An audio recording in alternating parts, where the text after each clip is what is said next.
What types of social research do we have?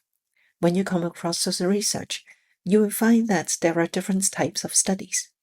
While it may seem a bit intimidating to learn about these terminologies, you can start with understanding that these research types are indeed labels to describe the characteristics of a study, and one research can have multiple characteristics. As this video is part of a series that aims to give beginners an overview of social research, I'm focusing more on the generic and higher level terminologies to give you a picture of the different forms of social research. For the more specific and technical research types, such as randomized controlled trial, cohort research, and observational study, I have videos specifically on them. Remember, research types are actually labels to describe the characteristics of a study. These labels can be classified into 4 categories. The labels that describe the purposes or motivation of a study, the goals, the data collection methods, and the types of data we are collecting. The first category is on research purpose or motivation, and there are mainly 2 research types: applied research and pure research. Sometimes we also call pure research as basic research. Pure research is the investigation in which we just want to know more about something, a theory or a phenomenon, and there is no immediate application of the findings.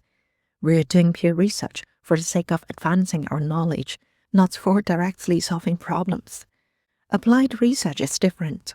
We are conducting research to address a problem, and the findings can be applied to formulate solutions or inform our decision-making.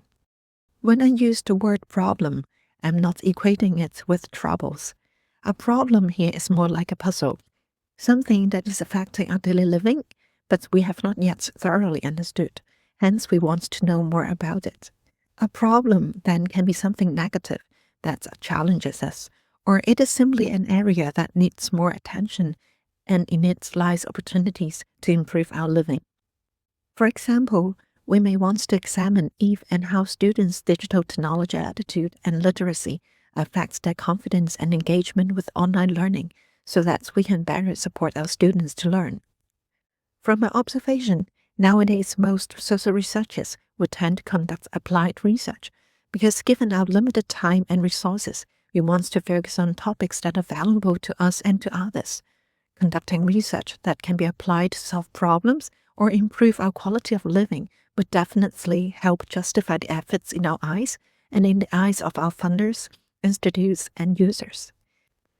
Even when a study is first designed mainly for knowledge advancement, we would then justify its values by linking the findings to the potential application areas.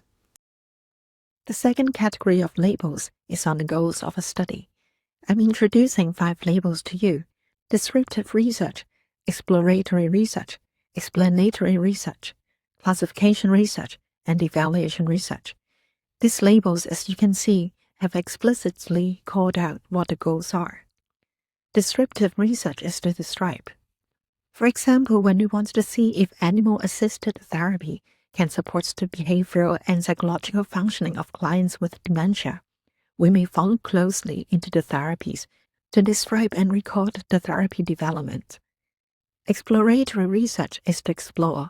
In the same study, the researchers did not only describe what was going on in the therapy, but they also explored what factors would affect the therapy implementation and outcomes. So this study is a descriptive research as well as an exploratory research. Exploratory research is usually applied to an area which we don't have a lot of knowledge about it, and we seek to be open to discover. Explanatory research is to explain. We usually use it to identify or establish causal relationships. For example, a study we have seen earlier was trying to explain how students' digital technology attitude and literacy leads to self-efficacy, which in turn affects their online learning engagement behaviors. Explanatory research explains causes and influences.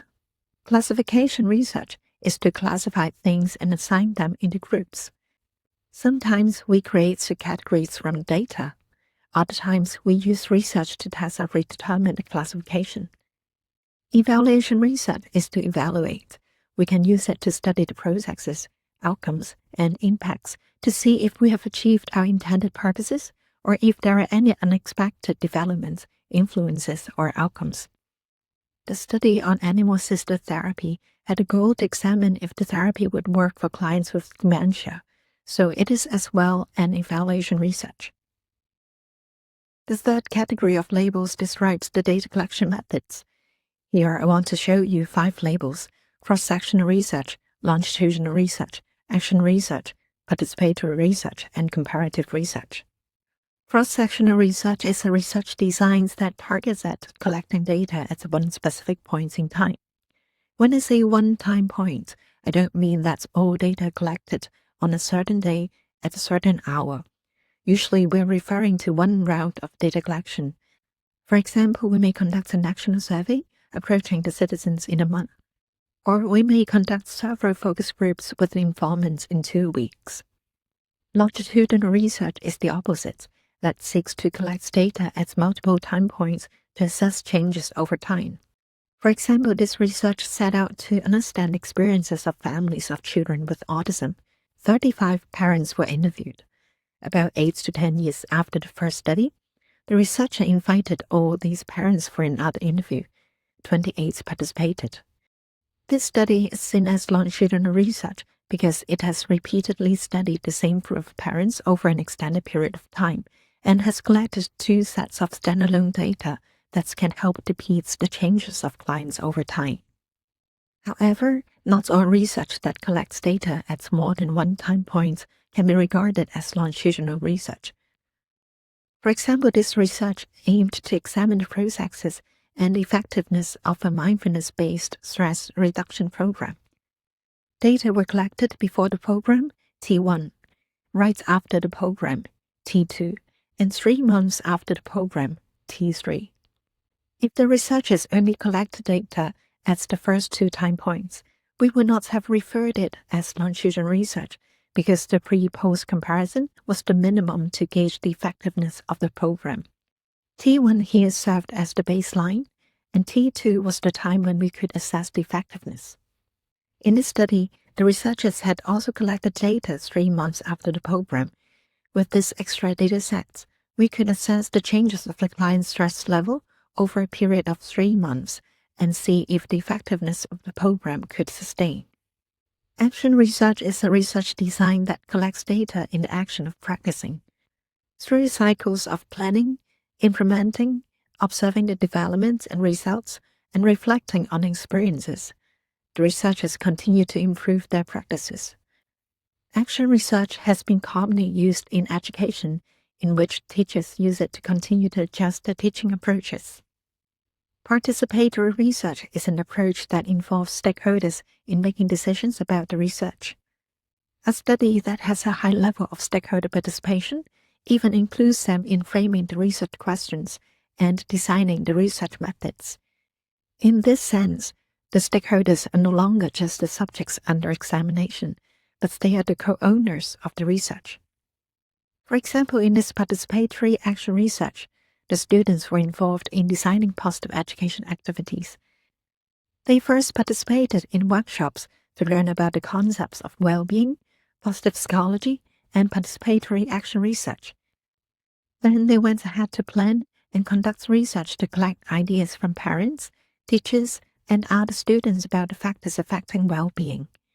With this information, they moved on to develop, implement, and evaluate their strategies. Rather than having teachers making all the decisions, students were involved to design and earn the research and positive education activities. Comparative research is about comparing at least 2 entities. It can be used to identify similarities, differences, and associations.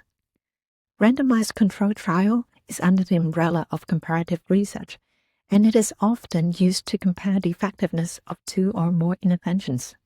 The study on animal-assisted therapy is a non-comparative study, as it has only focused on one type of intervention without comparing it with other options.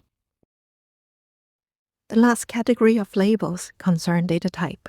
Quantitative research collects numerical data. Qualitative research collects words and narratives.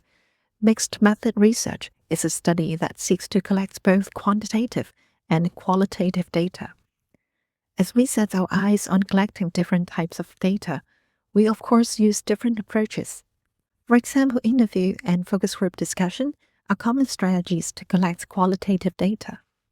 However, we cannot simply use the data collection method to determine if it is a quantitative, qualitative, or mixed method research.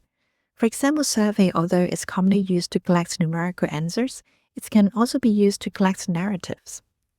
In this video, I've introduced different research types and grouped them into 4 categories. For now, I believe you can clearly see that one research can really have multiple labels because these labels are describing the research from different angles, and one research can have more than one goal.